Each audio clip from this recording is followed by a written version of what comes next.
Hello, sports fans, and welcome to Let Me Speak, the show that shares sports' biggest headlines explained, uninterrupted, and maybe a little audacious.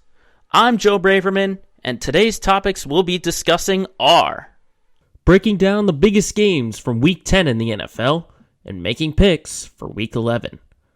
Plus, the NBA teams that can continue their surprising starts.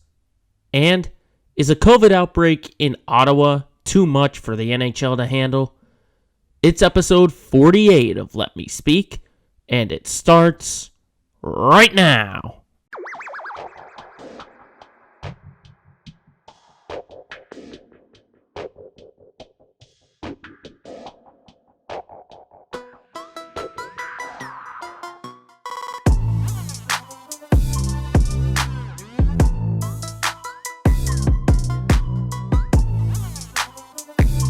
What's going on, everybody? Here on Thursday, November 18th, 2021, the 48th episode of Let Me Speak. Thank you, everyone, for tuning in. If you're on Spotify or Apple Podcasts, I know we've had some technical difficulties getting these on YouTube, but we have fixed them, and we're going to get as many video versions of this podcast as we can. So thank you, everyone, for being patient about that.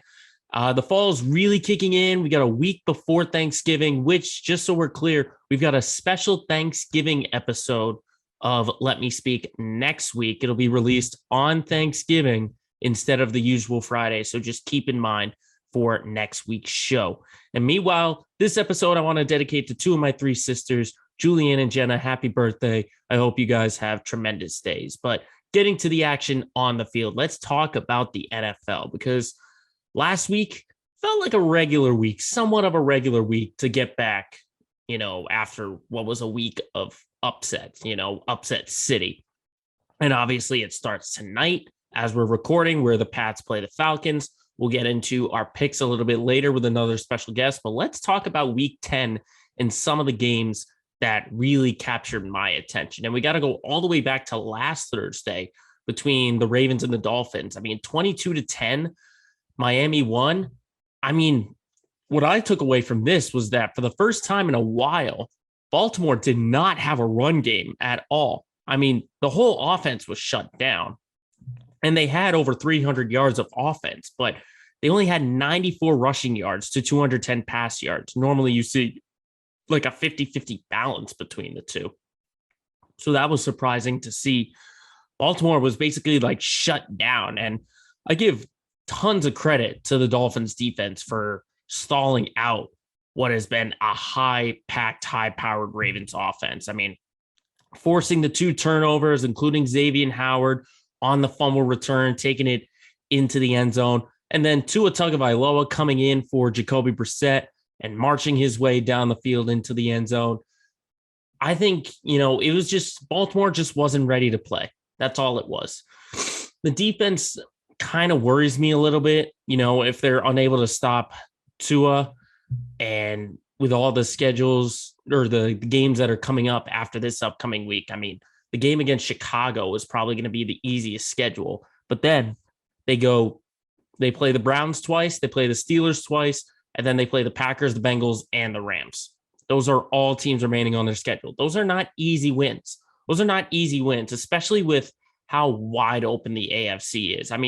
When you look at after the Titans, who are 8-2, you have 11 different teams who have at least 5 wins. And Baltimore really had a chance to establish themselves as a favorite, because really, you look at, the Titans along with the Ravens, the Bills, the Chiefs, the Pats, the Steelers, you have a ton of teams where you could say, maybe they have a chance to be a good team and be a playoff contender. All Baltimore had to do was win, get themselves to 7-2, and then boom, you're right back into the thick of things. I think it's actually 7-3 now that I think about it. They've had their bye already. Get themselves to 7-3. You think, that's a team you can trust, because Tennessee has their problems not having Derrick Henry. So that's the thing I see with Baltimore. It's just they had their chance and they totally blew it. So I give credit to Miami, but Baltimore just was not ready at all on that Thursday game. But speaking of a contender that failed again, Tampa Bay, we got to talk about them last Sunday, losing 29-19 after their bye week to Washington. And now Tom Brady has been picked off twice in 2 straight games. And you think this is something you shouldn't see because Tampa was coming off of the bye and they had a chance to right all the wrongs that they had in the New Orleans game. And now here they are. Tom Brady, first 2 drives getting picked off. One of them wasn't really his fault, but still, he's having to carry the load. When you look at the run game that Tampa has, you'd think they'd have a bigger impact with Leonard Fournette, Ronald Jones, and Giovanni Bernard. You'd think they'd be more impactful, but the fact is, over their last 2 games, they've gotten 71 and 53 rush yards respectively in their last 2 games. Now, again, similar to Miami over Baltimore, I credit Washington, especially with the game-ending drive that they had in the fourth quarter. I mean, you want to talk about a blueprint to beat a Tom Brady team? That last drive for Washington was 19 plays, 80 yards, and it took over 10 minutes that ended in a touchdown. I mean, once that touchdown was scored, there was not enough time for Tom Brady to get back on the field. So credit to Washington, to the WFTs, for really just making the blueprint of how you beat Tom Brady. Now, in terms of panicking, I don't think you can panic just yet. There's no need to panic just yet because they are getting healthier. Rob Gronkowski will be back. Antonio Brown will be back. But I think the secondary is something you really got to watch out for. I mean, you have your 2 starting corners, Carlton Davis and Sean Murphy-Bunting. They're out, but hopefully they will be back soon. You just had Richard Sherman land on injured reserve. And even with all these injuries, they're still the 22nd ranked pass defense in the NFL. So that's really the one area you have to look out for, is just the secondary. You got teams with a high-powered pass offense, then they're going to run all over this Tampa secondary. I like the defensive line. Again, they brought back all their starters. Vita Vea is going to get healthy, and Ndamukong Suh's still there. You still have that 3-headed monster at linebacker. But again, secondary and a run game. That's all it's going to take, because Tom Brady, as great as he is, isn't going to be able to carry this offense and throw for 300, 400 yards every single game. You can expect him to lead his team down the field, but you can't expect anything more than putting 50 pass attempts to 15 rushing attempts. You can't do anything like that. But a team that did do that and won their game was Kansas City. I mean, the Chiefs are looking like their old selves again, beating the Raiders 41-14. And now Kansas City leads the AFC West with a record of 6-4, and it really increases their playoff chances. Now, in looking at the game, Patrick Mahomes, no mistakes. And he was back to his old tricks, left-handed passes, stuff like that. But just the numbers, 35 of 50, 406 yards, 5 touchdowns. And this was his first game without an interception since week 1 against Cleveland. Now, skeptics like me are still going to worry about their defense a little bit and the fact that they don't have a run game. I mean, it was 17-14 after the Raiders' first drive of the second half. And that's when Kansas City blew open the doors. But they still defensively allowed almost 300 yards, including 250 in the pass game. And then on offense, they had 422 pass yards, of course, with the fake punt included with Mahomes' numbers. But they only had 94 rushing yards. So I'm still not fully sold to say that, this team has turned it around and they're back to their old selves. Because I think the next game, this upcoming Sunday, is really going to tell us if Kansas City is back to their old winning ways. Because the Cowboys, as much as people want to rip on them, they make teams pay for the mistakes that teams like Kansas City has done for a long time this year. I mean, Dallas is tied for second in team interceptions. You have Trayvon Diggs, who basically picks off the ball every single game. They're tied for 4th in total takeaways. And you have to remember, even with that great game, Kansas City is still the 3rd worst team in turnover differential at -8. You know who they're above? The Jaguars and the Jets. So the fact that Kansas City is still in that conversation makes you think, okay, if they beat a good team, because I think the week before you had Jordan Love, but you still only scored 13 points. This week was an in-division game. It almost seems like over recent years that the Chiefs always have the Raiders number. So I'm not ready to crown them as back yet, but we'll have to see this Sunday. We'll see what happens when they're at home and they have to play the Dallas Cowboys. And then lastly, for week 10, I want to talk about the Rams in that Monday night game. I mean, they just don't look like the same team. This was my Super Bowl pick in terms of the team from the NFC getting to the Super Bowl. You know, if you remember, before the season even started, I said Kansas City over LA. But they just don't look like the same team. 31-10, losing to San Francisco. And Matt Stafford just looks like the same old guy. I mean, similar to Brady, 4 interceptions in his last 2 games, 2 straight pick sixes that LA has allowed. And not only that, but this defense should be much better with all of the weapons that they have. Aaron Donald, Von Miller, Jalen Ramsey. I mean, they're allowing over 150 rush yards to San Francisco. Aaron Donald only has 1 sack in the last 2 games. Now, they do get a bye. That's the good thing for LA, is that they've got a bye and they get a week to try and correct all this. But Matt Stafford has got to get those Detroit demons out of him. This is not the same Detroit team. Okay, this Rams team is so much better. I understand they lost Robert Woods, but you just put Beckham, their new acquisition, Odell Beckham, in that spot, and I think he will be able to get with it. You know, so you have Beckham, you have Cooper Kupp, you have Van Jefferson, Tyler Higbee at tight end. This is a great offensive line. But again, Stafford has to limit the mistakes. That's what plagued him in Detroit. That's what's plaguing him now. So that's all he's got to do, is limit those mistakes. But luckily, the Rams are not involved in our picks for this upcoming week because they do have a bye chance to right the ship, as I mentioned. But we'll see what happens with our other teams, as now we send it to a segment we recorded just yesterday with a very special guest. Ladies and gentlemen, this is the NFL Week 11 edition of Pick'em. So it's time once again for our NFL Pick'em segment. We're diving into Week 11, and we've got another special guest, another fellow Westfield State alum who's also got a new book coming out this Friday. By the time this podcast airs, his book, Under the Stars, Across the Sea, will be available everywhere. Everyone, say hello to Sam Fortilus. Sam, thanks for taking the time and joining us here. Thanks for having me here. Honestly, it's an honor. So for those of you that follow you on Instagram, you've been working on this book since, I believe, 2 years. 2019, I believe, was when you started writing this book. Talk about sort of the inspiration for Under the Stars and Across the Sea. Where did you get the inspiration for this book? The inspiration for this came from reading a lot of like old myths. And I decided to, I guess, try my hand at making it. They're like the way the old Greeks and Egyptians would use gods and mythical beings to explain why a natural phenomenon were happening. I just felt like maybe we need a new version of that. So I decided to just write one on my own. And that's how it came to be. I drew a picture one day and said, this is the inspiration. And I just ran with it. Yeah, definitely from an image, basically. I've seen the images of the cover. The cover looks phenomenal. I know you gave your shout out, but that cover does look incredible. What can people expect and look forward to if they purchase and read this?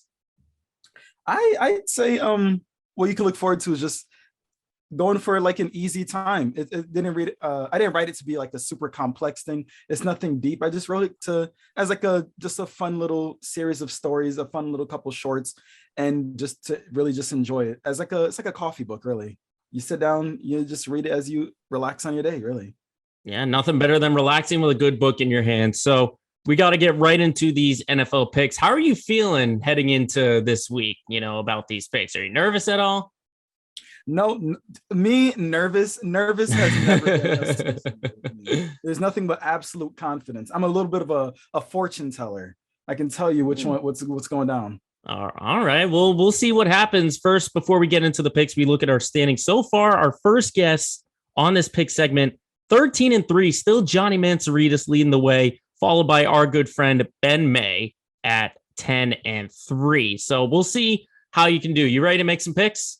I'm about to make all the picks. It's going to be perfect score. Oh, perfect. All right. Well, let's see what happens as we start off with the Thursday night game between the Pats and the Falcons. New England winning 4 straight. honestly, some are looking at them as Super Bowl contenders. They head to Atlanta on a short week. Falcons still have their playoff expectations. What do you see in the Thursday night game between New England and Atlanta? I'm seeing another game win for the Pats. New England. Of course, gotta be, your hometown. You're in the west part of Massachusetts, but you still got to go for the hometown Pats. I feel like I'd be a traitor if I didn't say that. I know everyone this week is going to talk about 28-3 between these two teams, but two completely different teams. I think New England should win this one. You'll hear more about it when we get into our Let's Get Local segment later on the show, but I think New England should win this game. So then we transition from the Thursday night game to the Sunday slate. We start off with the Colts and the Bills. Indy at 5-5, Buffalo 6-3. Bills looking like their old selves after their win last week against the Jets. Here come the Colts at 5-5, still with playoff aspirations between Indianapolis and Buffalo. Who you got? I got the Bills going on for that one. Colts and Bills. Got the Bills here. That's a good pick because I think this is going to be a really close game, really close between these two. Buffalo, they've got some big matchups coming up in division against New England twice. They're still, with the AFC being wide open as it is, they have to establish themselves, or at least try to, as one of the top teams in the AFC. So I agree with you that I'll go with the Bills on that one. As we move now to Baltimore and Chicago, the Ravens at 6-3 and the Bears at 3-6. Do the Ravens bounce back after a tough loss last Thursday against Miami against Chicago? I believe there'll be a comeback here for the Ravens. They've got that. They can pull this one out. Yeah, I think so too. I definitely agree that Baltimore, that was a sloppy game. Very sloppy game in a short week between Miami. They've got a nice, easy test, even though they have to go on the road to Chicago. I think Baltimore should bounce back and win that game. And now, probably the most intriguing non-competitive matchup, I'd say, are the Lions and the Cleveland Browns. The Lions did not lose last week, but they still are winless. 0-8-1 against Cleveland at 5-5. Do the Lions get their first win of the year against the Browns? I do not foresee that one happening. I've got to go with the Browns on that one. I feel so bad picking Cleveland, but it's like Detroit's just a mess, absolute mess. They are some competitive guys, but I think it's going to be close, though. Remember, the Browns absolutely blew the door open against New England, and we'll see what their mindset is at. We'll see if Baker Mayfield can bounce back and if that D-line can swarm against that Lions offense. As we move to the AFC South matchup between the Texans and the Titans, this one feels like a no-brainer. Tennessee at 8-2, Houston at 1-8. Well, what do you see with that one, Sam? Is that going to be an easy win for Tennessee, or does Houston make it a game? Normally, I would say my yee boys, but I've got to go with the Titans on that one. Your yee-haws. Yee, and you cannot stress it enough. Ha. I agree. This Texans team is probably the second biggest mess in the NFL. Should be an easy game for the Titans. I'm very surprised to see them be succeeding as they are without the best back in the league, Derrick Henry. So then we move on to the NFC North matchup between the Packers and the Vikings. Green Bay at 8-2, Minnesota 4-5. What do you see between the Packers and the Vikings? Does Aaron Rodgers shake off a little bit of the rust he saw last week? For this one, I'm going with the Green Bay Packers. I remember them as a favorite for my brother as a kid, so I'd be betraying him if I didn't go Green Bay on that one. Yeah, I think it's an easy matchup on this one for Green Bay. Obviously, last week, Aaron Rodgers just looked a little rusty, even going back as, when you were a kid and I was a kid, Aaron Rodgers was just coming around and now he's a superstar. I think, again, he just got cleared from protocols on that Saturday to play in the game the next day. So there was a little bit of rust after not being allowed to do anything with the team for 10 days. So I think he shook off that rust. He still won against Seattle, which was very impressive in the snow at Lambeau Field. I think this should be an easy win against Minnesota. So then we go to the AFC. Yeah, we go to the AFC East between Miami and New York. Dolphins at 3-7 have won 2 straight now after dropping 7 in a row. And they get the dismal Jets where Joe Flacco is back in the starting role this time for New York. What do you see, Sam, between Miami and the New York Jets? I want the Jets on this one. Ooh, going for the upset. Going for the upset. I like that pick, except I don't think it's going to happen.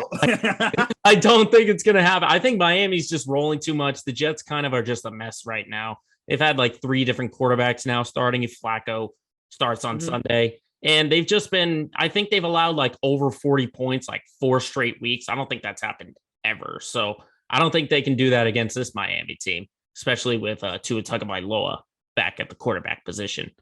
So then we go to the Saints and the Eagles. New Orleans at 5-4, Philly at 4-6. Philly's been looking good, beating the Chargers last week, or close against the Chargers, I should say. The Saints dropping to the Falcons last week. What do you think between New Orleans and Philadelphia? I'm thinking the Saints on this one. Saints come marching in. Yeah, I think they are. They might come marching in if they get Alvin Kamara back. That's going to be the biggest thing. Is we won't know his status until later on. He did return to practice this week, so it could be just a 1 week absence. But I think the upset is going to be Philadelphia at home. They're kind of an underrated offense. It's really defensively they've just been struggling. And New Orleans, they just have too many questions. I mean, Trevor Siemian might not be the quarterback. You know, they did only lose by 2 to Tennessee last week, and Tennessee is the best team in football right now. So we'll have to see what kind of fight New Orleans has when they go to the Link in Philadelphia. As then we go to Washington and Carolina. Washington off of a huge win against Tom Brady and the Bucs. Carolina, the reports are coming out that Cam Newton is going to be starting for them at 5-5. Do they get above 500, or does Washington make it 2 in a row? I went with the Panthers in this one. Just going to jump on that one there too. All right. That's a good one, I think, because if we see the Cam Newton that we saw last week, remember, first play running, first play passing, both were touchdowns. Total lopsided effort against Arizona. Who knows if this is a career resurgence for Cam Newton? I don't think it is, but I do think they can win this game against Washington. They lost Washington, that is their best player, Chase Young, to a torn ACL last week. So it's going to be really tough for them to bounce back defensively. And we'll just see if Carolina can make a playoff push. I feel like they've got the talent to do that. I think defensively they have the talent. And then we'll just see about the quarterback position. If it'll be Newton, PJ Walker, Sam Darnold, we have no idea what that'll be like. But I think for this week, Carolina is a safe bet to make. So then we go to San Francisco and Jacksonville. San Fran 4-5, big win against the Rams last Monday night. And then the Jaguars at 2-7. What do you think between the 49ers and the Jaguars this Sunday? Oh, for sure, 49ers. No question. Yeah, I think for sure is because they're playing Jacksonville. I think that's the biggest reason why, obviously, because Jacksonville is Jacksonville. I mean, they did beat the Bills a few weeks ago. They did beat them, so don't count them out too much. But I think the 49ers are just too talented. Even with all the controversy about the quarterback and Jimmy Garoppolo, it's going to be too much for Jacksonville to handle. I'll take the 49ers, and I'll agree with you on that one. So then we go to the 4:00 slate of games. Very interesting one here. Both teams at 5-4, Cincinnati and Las Vegas. Raiders have been going through so much, as I mentioned last week, starting with the head coach, John Gruden, then with the Henry Ruggs situation. Then they had to release another first-round pick from 2020. It just feels like a mess, Sam, that the Raiders can't get themselves out of. Can they salvage a win at home, though, against the Bengals? I'm going to say the Raiders are going to do it. They got that one. Oh, all right. That would be a huge bounce back. I mean, you remember a couple of weeks ago that when Gruden was finally out of the job, they started bouncing back. And then the past couple of weeks after the Henry Ruggs situation, they've just looked totally flat. And they looked flat against Kansas City. This could be a bounce back, but I just think Cincinnati coming off of a bye is going to be too much for the Raiders to handle. And plus, offensively, they're just not really in sync, as you saw against Kansas City. But I think it's going to be a competitive game. I definitely agree with that. It'll be competitive, but the Bengals will take this one strongly because of the bye that they were just on. And then we go to probably the game of the week, probably 2 Super Bowl contenders, Dallas and Kansas City. Cowboys answering the bell after putting up a dud against Denver, put up 43 points against Atlanta. And Kansas City looks like their old selves, 41-14 over the Raiders last week. This could be a Super Bowl preview, Sam. Who do you see between the Cowboys and the Chiefs? I'm going to go Cowboys. I'm going to go Cowboys on that one. Oh, that Honestly, that's a really good pick. And I think I'm going to agree with you there because Kansas City, yeah, they look great, but this was a division rival. They always handle the Raiders, it seems like. And plus, the Cowboys just have a ton of momentum. I mean, 43 points and only allowing 3 to Atlanta. I understand Atlanta's got problems, but still seeing them put up that many points. Yeah, I'm on your side with that one. I think the Cowboys are going to go into Kansas City. I think they're going to upset the Chiefs and knock them back down a peg. The Chiefs are leading the AFC West, but it's still very, very tight in that division. So that's, I think, was the success for last week for Kansas City. And I think Dallas bounces back. And I think they make a statement. This is a statement game for them that they will pull off the victory on this one. So then we go to a nice NFC West matchup between the Cardinals and the Seahawks. Russell Wilson, returning last week in Green Bay, put up 0 points. Meanwhile, Arizona got blown out. But keep in mind, they didn't have their starting quarterback and their starting wide receiver. Cardinals at 8-2, Seahawks at 3-6. What do you see between those two? It's another dominating win for the Cardinals. Got that one there. Yeah, that's pretty, I guess it depends on if Kyler Murray plays. It's sounding like he has practice this week, and there's probably the best chance in the past couple of weeks that he does play. I think, it's hard because we're recording on a Wednesday, and we probably won't know until Sunday about who's in, who's out. I think, to me, it depends on if Kyler Murray plays. If he plays, he's in. If he doesn't, the Seahawks win. I think for right now, though, I agree that Arizona will go into Seattle, and I think they'll pull off the upset. The Seattle team isn't the team of the past. It's not those Super Bowl teams. Russell Wilson can do all he can, but it's not going to be enough. I think Arizona's just too good, injuries or not. So then we go to the Sunday night game between the Steelers and the Chargers. Steelers coming off a tie last week. They're now 5-3-1 in a very tight AFC North. And then you've got the Chargers, who many thought to be the best team in the AFC. Now they've dropped a couple of games. They lost last week to Minnesota. They're in LA, Sam, between the Steelers and the Chargers. Who do you got? I got the Steelers for that one. It's gonna be another Steelers win. Yeah, I think this is definitely huge for Pittsburgh. This is a statement to show that Ben Roethlisberger might be old, but they're still contenders with the defense that they have, especially with TJ Watt leading the charge and right now my defensive player of the year.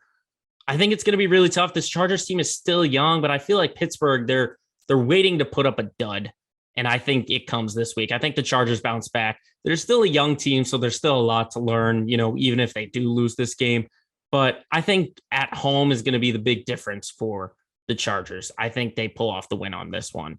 And then last week, we go to the Monday night game between the New York Football Giants and the Tampa Bay Buccaneers. Tom Brady's now lost 2 straight games. They lost, and then they went on their bye, and they lost again to Washington last week. They're now 6-3. Do they get a break against the Giants, though? I see them getting a break against the Giants. It'll be a morale boost. Yeah, it's definitely, you have to look at also, they have a lot of injuries on that offense. No Gronk, no Antonio Brown, and they just came out flat against Washington. Tom Brady won't let that happen again. At home is going to be absolutely key, and I think there's a fire in that Tampa team. Defensively, if they can stop the offense that the Giants have and force some turnovers, it should be a win for Tom Brady and the Tampa Bay Buccaneers. So that does it for our picks. Sam, we wish you nothing but luck. Before we get out of here, again, your book, Under the Stars Across the Sea, will be available Friday. This Friday is when we release the podcast episode. One last promotion for your book, Under the Stars Across the Sun. What can people, again, expect from this, what you call a coffee table kind of read? Just a good time and hopefully interesting stories that you'll all enjoy. All right. Well, definitely looking forward to it. Again, it's Under the Stars Across the Sea, book by Sam Fortilus, out everywhere Friday. Sam Fortilus, thank you again for joining the show, and good luck on your picks for NFL Week 11. Thank you so much. Thank you.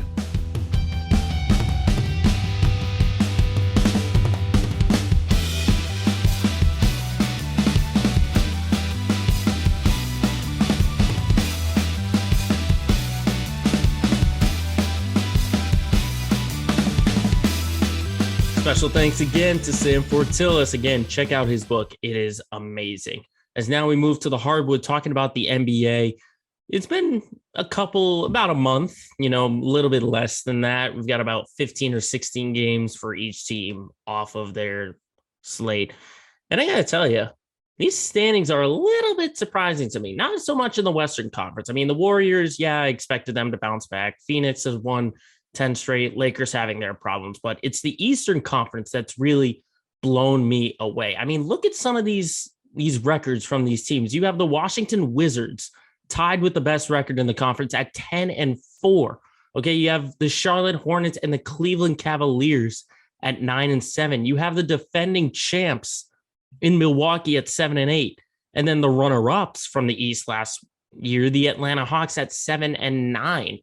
Okay, so that's just totally surprising. And as we have seen in years past, it's not how you start, it's how you finish. I mean, look at last year when the season started in January and I had Johnny Mansouritis on. We were praising the Magic for being the top team in the Eastern Conference, and look what happened to them.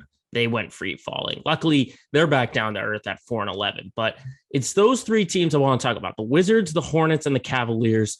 And I was kind of thinking, which team can really sustain that success? Not so much, maybe atop the conference, but maybe be a playoff team. And I want to break it down, team by team, starting with the Wizards, because 10-4, that's a very surprising start. I think it's been the best start for Bradley Beal in his entire career. And I think part of that is that he's been having to take on the load for Washington, and he doesn't have any other weapons behind him. He didn't really have, he had John Wall, but it was hard to work with him. He had Russell Westbrook, again, different kind of play styles. Those are players where they need the balls in their hands, similar to Bradley Beal. But Bradley Beal is only averaging about 23.5 points per game so far in the NBA. You remember last year he averaged 30. And I think it's all the weapons around him. You remember what Washington got back in that Russell Westbrook deal: Montrezl Harrell, Kyle Kuzma, KCP, Kentavious Caldwell-Pope. And not only that, but they signed Spencer Dinwiddie, who's basically had a year to rehab his torn ACL. So there are weapons around Bradley Beal, outside of, just Davis Bertans. And just looking at all the guys that are on that team. Montrezl Harrell, almost 18 points a game, but he's only started twice. Spencer Dinwiddie's almost 16 points a game. Kyle Kuzma's 14 points a game. KCP's 9 points per game. There's now an offense behind Bradley Beal, which is very one of the reasons why Washington has done so well. I mean, at 10-4, not only that, but you got to look at, the schedule also for Washington. It's been not so much, hard teams. Obviously, they lost last night, but they're still a very impressive team, even though they did lose to Charlotte. I think this is going to be a much better team than people think. You got to remember, right near the end of the year, even with Russell Westbrook doing Russell Westbrook stuff, this team was still the very last team to make the playoffs, even though they were a sub 500 team. Even though they were a sub 500 team, a lot of people were saying if they can make the playoffs, which they did, and they even tested the 76ers a little bit, that was a team with Beal and Westbrook. Now they have offensive weapons galore. You have Harrell down low. Kuzma can shoot from outside. KCP can shoot from outside. Bradley Beal's finally got some help, and he doesn't have to take the heavy offensive load. That is huge for this Washington team. And I think they can avoid the play-in. I think, maybe they're not going to be at the top of the conference right now because we're starting to see Brooklyn finally get their mojo. But I think this is a Washington team that can make the playoffs. I don't think there's going to be any kind of drop-off unless they come down with some catastrophic injury. But that's what I'm seeing with Washington, how well they've played. Moving on, though, to Charlotte, the team that beat them last night. This was a Charlotte team, again, had high expectations, but now they finally, first off, Miles Bridges, best season of his career at 9-7. Okay, 21 points a game. That's a future star in this league. But then you have a healthy Gordon Hayward. You have LaMelo Ball, who's got 1 year under his belt. Terry Rozier Kelly Oubre. I think the only thing that's going to stop Charlotte is if everyone doesn't wants a bigger role. You have a guy like Miles Bridges, who's the scorer. LaMelo Ball is the distributor. Gordon Hayward's the veteran. If you have a guy like Terry Rozier saying, "Oh, I want more offense, I want more offense," or you have Kelly Oubre saying, "I want to be starting, I want to be starting, I want to be starting," that's going to be basically, if as long as they don't shoot themselves in the foot. And if you think about it, last year, if LaMelo Ball and Gordon Hayward were healthy, maybe they do better than the play-in scenario, or at least not have to go through the way of Indiana in that play-in game. But so far, I mean, they're the second best offense in terms of points per game in the NBA.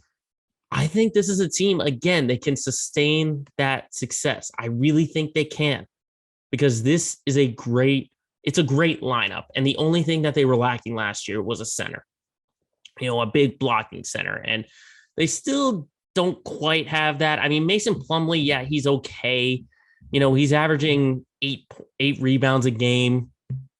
But in terms of defensively, I don't know if you can trust Mason Plumlee to be your center. And even so, putting PJ Washington in that same scenario, I don't think he's the guy either. So if they get a big protecting center, then I will say that the Charlotte team is someone to be reckoned with. But for right now, I think they can sustain success, maybe not a high level of success, but at least get into the playoffs. That's what I think, because LaMelo Ball, I think he's one of the 15 best point guards in this game right now.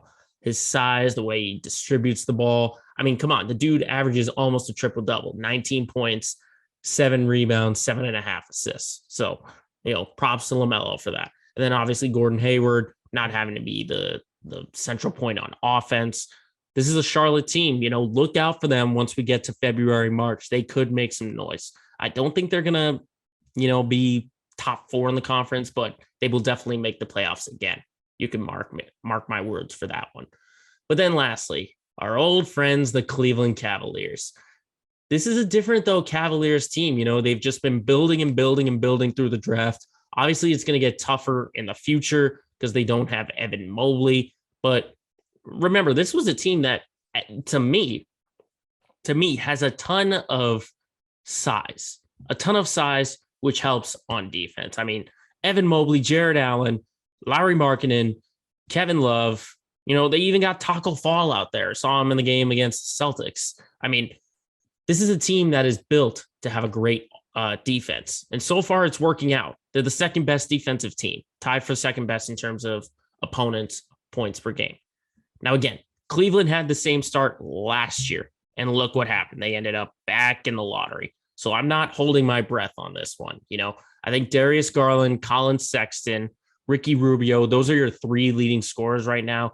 But your third leading scorer is off the bench. Not sure if that's something you really want to, put money on. And again, you'd think, with as many draft picks as Cleveland has had, you'd say, oh, they're still young, they're still learning. This is Colin Sexton. I want to say he got drafted in 2018. This is year 4 for him. This is year 4. You'd think he'd figure it out by now. Darius Garland, this is year 3 for him. Okay, they're leading their offense right now, but it's about taking that next step. We saw it with the Knicks team last year, the New York Knicks. You don't have to have a great offense as long as you play steady defense. Now, the schedule does get pretty hard for Cleveland. Obviously, tonight they host Golden State. They did split the series against the Celtics, which was salvaging, and then they lost to Brooklyn last night. But just these are the next 3 games: Golden State, Brooklyn, Phoenix. Okay. And then after Orlando, you get Dallas, Miami, Washington, Utah, Milwaukee, Chicago consecutively. All right. So I'm saying Cleveland cannot sustain this success. Can they be a playoff team? I think they could be a play-in team, because I think, I don't expect the Raptors to stay in the 10th spot. I don't expect, Philly still got their problems. I think Cleveland, they're going to contend for that play-in spot. I'll tell you that right now. They're going to contend, but I do not know if they're going to make it. That's going to be the biggest thing for me, because, again, these are the Cleveland Cavaliers, okay? Without LeBron James, this team is nothing. But we'll have to see. It's still November. There's still plenty of basketball left to be played on the hardwood.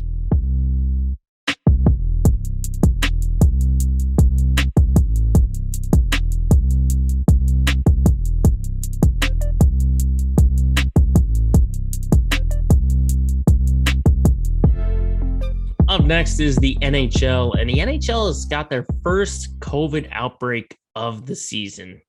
And that's something they've really got to adjust. I mean, the Ottawa Senators are in a mess when it comes to COVID-19. And it makes you think, can the NHL really sustain a full 82-game season and head into the playoffs without any kind of COVID pause or COVID outbreak going on?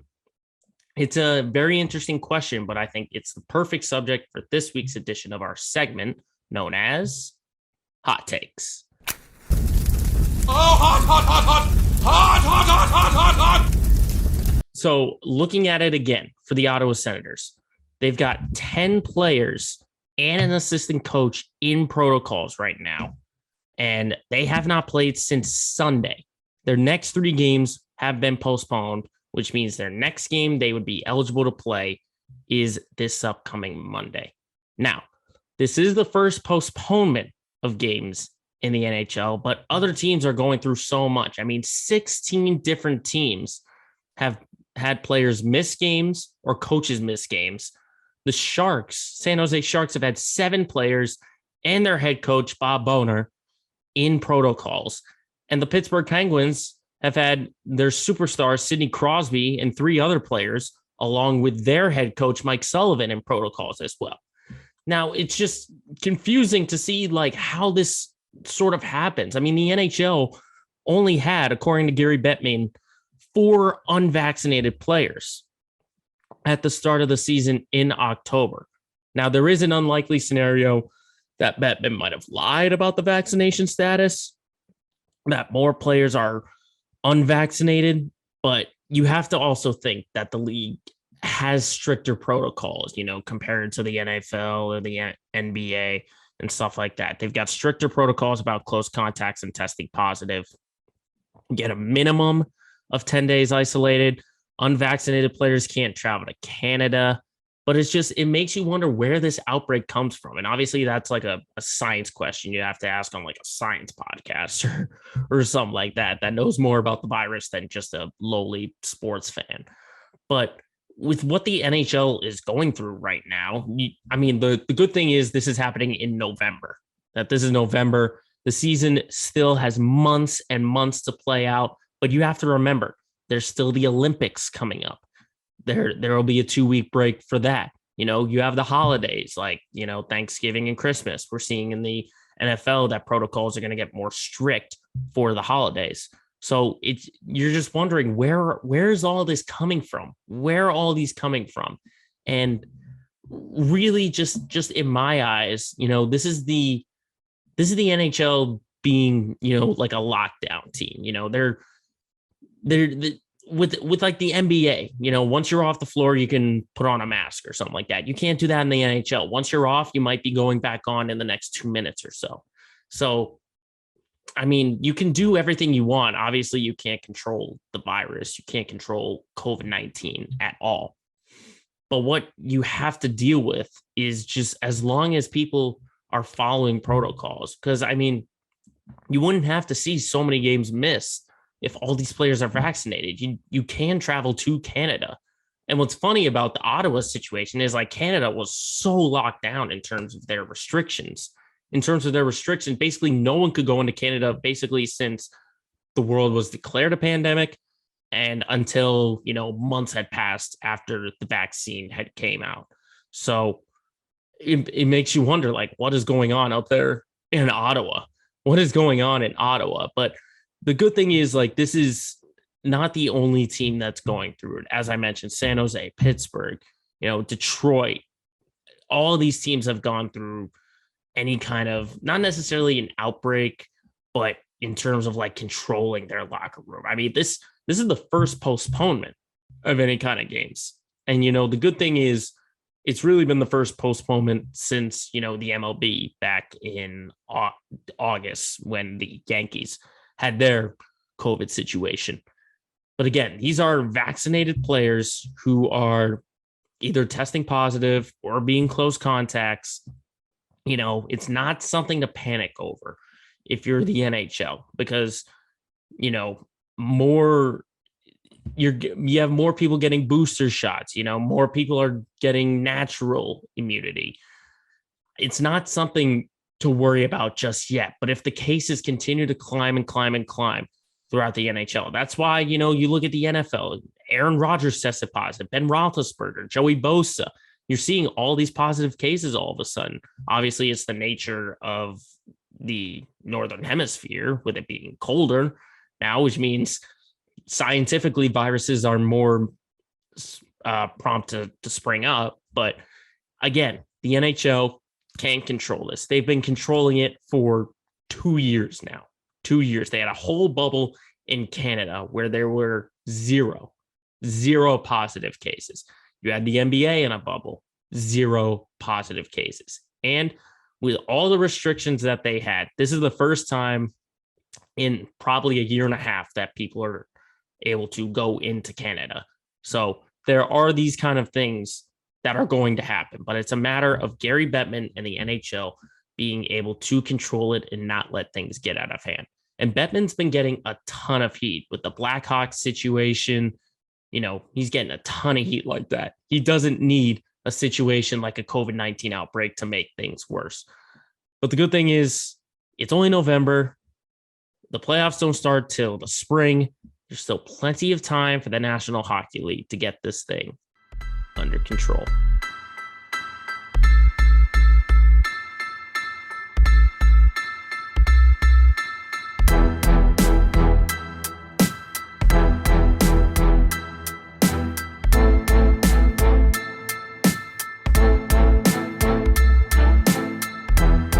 So up next, as usual, it's time for our Let's Get Local segment. We look at all of our Boston teams, and you might have to say this week it's Boston/Pittsburgh, because the Fenway Sports Group and John Henry just made a very questionable purchase, if I gotta say.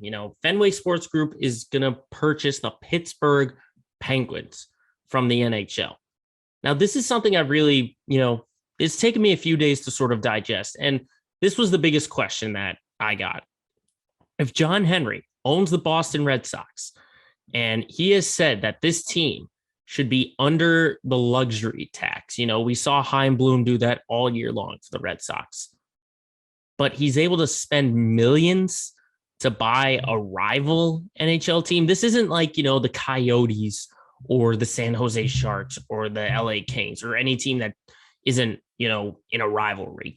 This is the Penguins. This is an Eastern rival. I guess the worst would be like if you purchase the Canadians or the Maple Leafs or something like that. But it just rubs me the wrong way, even though it makes sense sort of from a business standpoint, because you got to remember, Fenway Sports Group owns so much. I mean, LeBron James has a stake. They have Roush Fenway Racing. I mean, does John Henry even care about the Red Sox? He's looking at all these fans. It might not be in the long term. It's not something to like totally freak out about, but just it's something rubs me the wrong way about this. And it really makes me wonder how invested John Henry is to really the first team that he did purchase, and that was the Boston Red Sox, because this was a Red Sox team that was one series away from the World Series.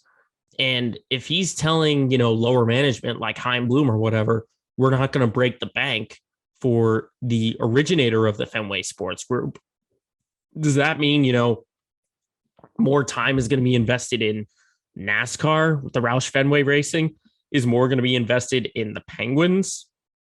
If Sidney Crosby wins the MVP for the NHL, or is John Henry going to be like, that's the greatest player in Fenway Sports Group history? No, the energy has to be towards the Red Sox. I don't understand this purchase. Hopefully we'll get more answers from John Henry and the Fenway Sports Group about this, because honestly, I'm not a big fan of it. I'm not a big fan of Henry going and purchasing other teams. Maybe if he purchased some sort of local team or whatever, it would make sense, but not the Pittsburgh Penguins, a team you have to you'd probably guarantee the Bruins have to jump over to get to the Stanley Cup. But I'm sure answers will come in due time. Answers will come in due time for John Henry because he's going to face a lot of criticism. He already has. He already has been facing criticism for that. For a team that's not getting criticism is the Patriots. And getting back to on the field stuff, what an impressive win against the Cleveland Browns. I mean, now they're sixth in the AFC playoff picture. They've won 4 straight after starting 2-4. I mean, just looking at this game by itself, I think the question was really about how is this offense going to do against a really tough defense, especially that defensive line when you have Myles Garrett, who's a contending defensive player of the year right now. I think the offensive line was the MVP of that game. Myles Garrett only had 1 sack, and that was really early on. But other than that, they did absolutely nothing. Absolutely nothing. Isaiah Wynn, Trent Brown being back, those were huge, huge contributions.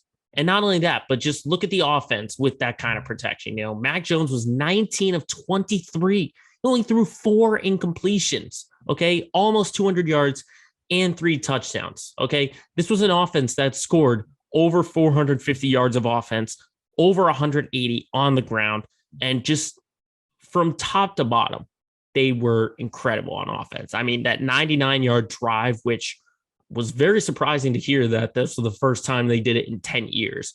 I mean, Kendrick Bourne, what a touchdown catch in traffic. The team was 7 of 9 on third down. I mean, offense was incredible, absolutely incredible. And defensively, Cleveland didn't do anything. They had that opening drive touchdown, and all of a sudden, boom, you're outscored 45-0. 45-0. They could not do anything on offense. They were sacked, Baker Mayfield and Case Keenum, 5 times. Kyle Duggar with the interception, 217 yards allowed. Okay. They made Baker Mayfield look as good as Zach Wilson or as Sam Darnold. Okay. He was 11 of 21, 73 yards, a touchdown and a pick before he had to leave after, which I just found out was a knee-to-knee collision with Matt Judon. So nothing to freak out about if you're the Browns about Baker Mayfield. But, part of it could be Cleveland's not the same team, but this is still, regardless of what kind of record they have, Cleveland is a tough team to go against. So props to the Pats for picking up the win, and especially Jacoby Myers finally getting that touchdown. That was a feel-good moment. But we got to turn to Thursday night, tonight as we're recording, when they go to Atlanta to take on the Atlanta Falcons. Now, the game will have already been completed by the time this podcast airs, but this is going to be a disappointment if they lose. If they lose in Atlanta, okay? Just remember what Atlanta did a couple days ago. They lost 43-3 to Dallas, okay? And you also got to keep in mind, they don't have maybe their 2 best players on offense. Calvin Ridley obviously is out with personal reasons, and Cordell Patterson has an ankle. Now he is a game time decision that we're just finding out. But this is all going to be about how is the defense going to beat them? How's the defense going to shut down Atlanta? Because Matt Ryan, I don't care what he's gone through, he's still Matt Ryan. He's still a former MVP, okay? You still have Kyle Pitts, who might be the next great tight end this league has. Those are the 2 guys you really got to shut down. And you got to make them run the football. You got to make them run the football. This is the 4th worst rushing offense in the NFL, Atlanta is. So defensively, again, it's not so much making the quarterback beat you, it's making the running backs beat you. So you got to take away the pass game. I expect, J.C. Jackson's going to be mixing up his coverage. The safeties are probably going to have to get more involved with shutting down Pitts, because you shut down Pitts, you shut down Patterson. There's really no other player you could say that are, ultimate game changers for this Atlanta team. But you got to remember, Atlanta's still a fighter. They are still a fighter because they still have playoff chances. They're 4-5. And if they win this game, their season's not over just yet. But if they do lose the game, the season will be over. So they're going to come out firing. Offensively, this is a middle of the pack defense that you're going against. I think Mac Jones can't be afraid to take the big shots. He's going to have to probably air it down the field. to Kendrick Bourne, to Aguilar. He's probably going to have to take those chances. But again, red zone and taking those big shots are going to be the biggest thing. Again, this is a middle of the pack defense. We don't know if Damian Harris is going to be back or not, but you do know you've got plenty of options at the running back position with Brandon Bolden getting involved in the pass game, Ramondre Stevenson having a amazing game against Cleveland. I think this should be an easy win. Should be is the very key word. But moving on to the Celtics, losing again and losing a double-digit lead, okay? They get smoked by Atlanta last night. Saturday, they blow a 19-point lead against Cleveland, okay? Now, let's just keep this in mind. As I mentioned before, Cleveland's a good team. They're playing well. The Celtics team coming off, it was the second of a back-to-back where they had to go to overtime against Milwaukee. But when you're up 19, that's the second time. Some teams don't even do it once, but they've done it twice, okay? I don't know if Jaylen Brown is going to be the answer, but if he comes back, this team better be much better. Because the fact is, Dennis Schroeder, love the guy, love the player, but he's not your offense. He's not your offense. Jason Tatum is your offense. And yes, he put up big numbers last night, but come on. Where is Tatum? Where is the ultimate shot maker that we've seen since his rookie year? Okay, that's ultimately all I got to say about this Celtics team is consistency. Okay, you're getting it from guys like Richardson, from Al Horford, from Schroeder. Even Grant Williams had a great game last night. But again, Grant Williams as your second leading scorer in that game is not going to work. Not going to work at all. So this Celtics team has got to pick it up. Again, still early on. Only 15 games have been played, but they're 7-8.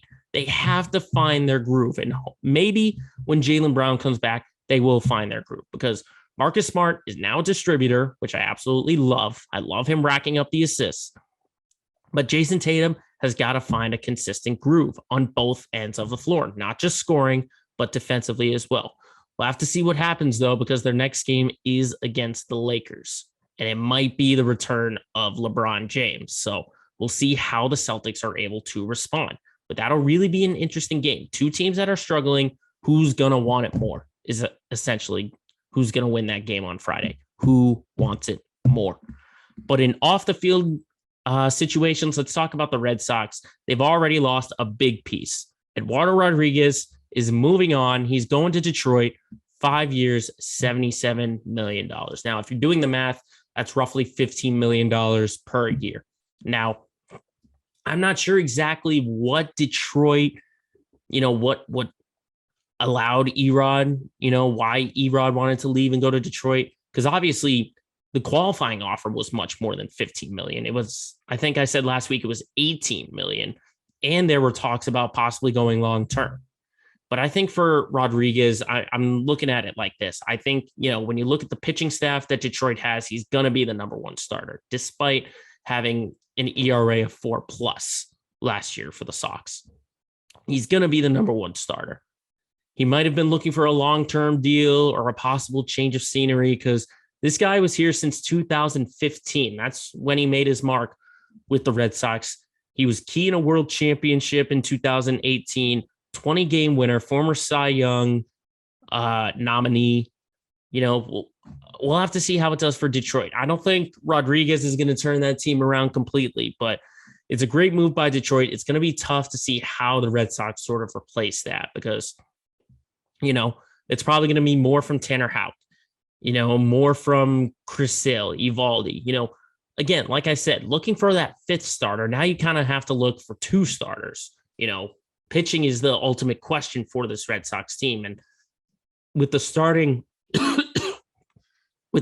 market the way that it is, there's not a lot of options out there. So we'll have to see what the Red Sox do in free agency. But again, these signings could all happen and the MLB season might not even happen unless they come to agreements on a CBA. But that's a story for another time. In the city of Boston, there's action all around. And these teams are going to do their best to represent the city of Boston.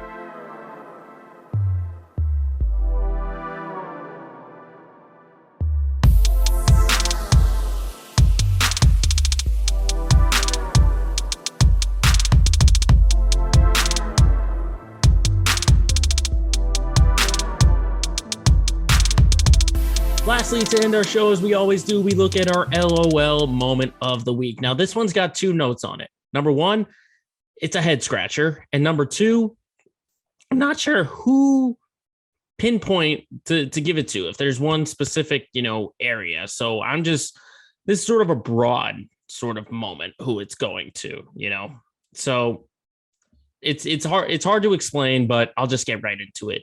This week's LOL moment of the week goes to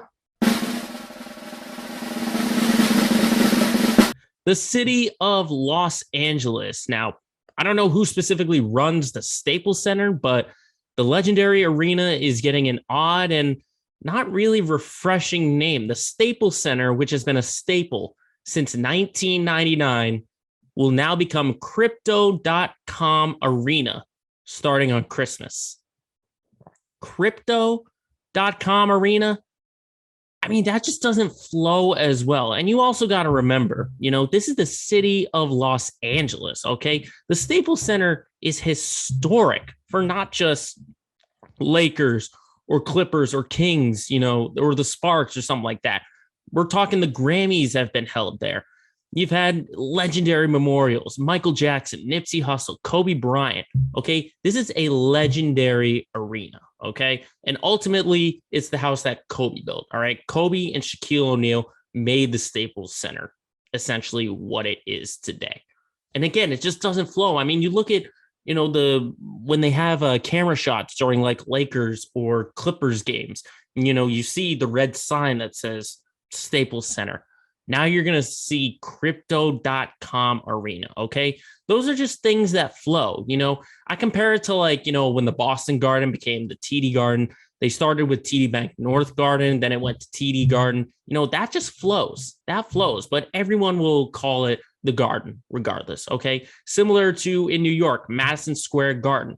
They're not worried about promotional or stuff like that. Again, similar to John Henry and the Family Sports Group. From a business standpoint, it makes sense because you're getting all this money.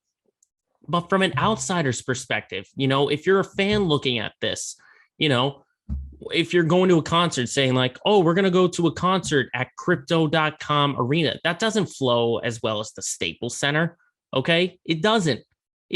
And I know Staples is a dying company or stuff like that, but still they make enough money to at least have a arena be named, after them, for the Clippers, I guess it's not going to worry because they're going to move out of there in a few years, but I don't like it. I don't like it. Okay. When you hear about legendary moments, again, that I mentioned about Grammys and stuff like that outside of sports, Staples Center is synonymous with Los Angeles. The minute you say Staples Center, most people in America will say, oh, that's in Los Angeles. That's where the Lakers play. Okay. And it's starting so soon. It's starting on Christmas. Okay. Can't be like the Cleveland Indians, who are now the Guardians, give us a year or so to sort of adjust to it or stuff like that. I don't like it. I don't like it. And I don't know who exactly I'm giving this moment to. So I'm just giving it to the city of Los Angeles, the business people at the Staples Center. Okay. Because it's always going to be the Staples Center to me. So everyone who I just mentioned, whether you're in the city of LA, part of the Staples Center organization, the fact that you want to rename this legendary arena after a cryptocurrency has landed yourselves into this week's LOL moment of the week.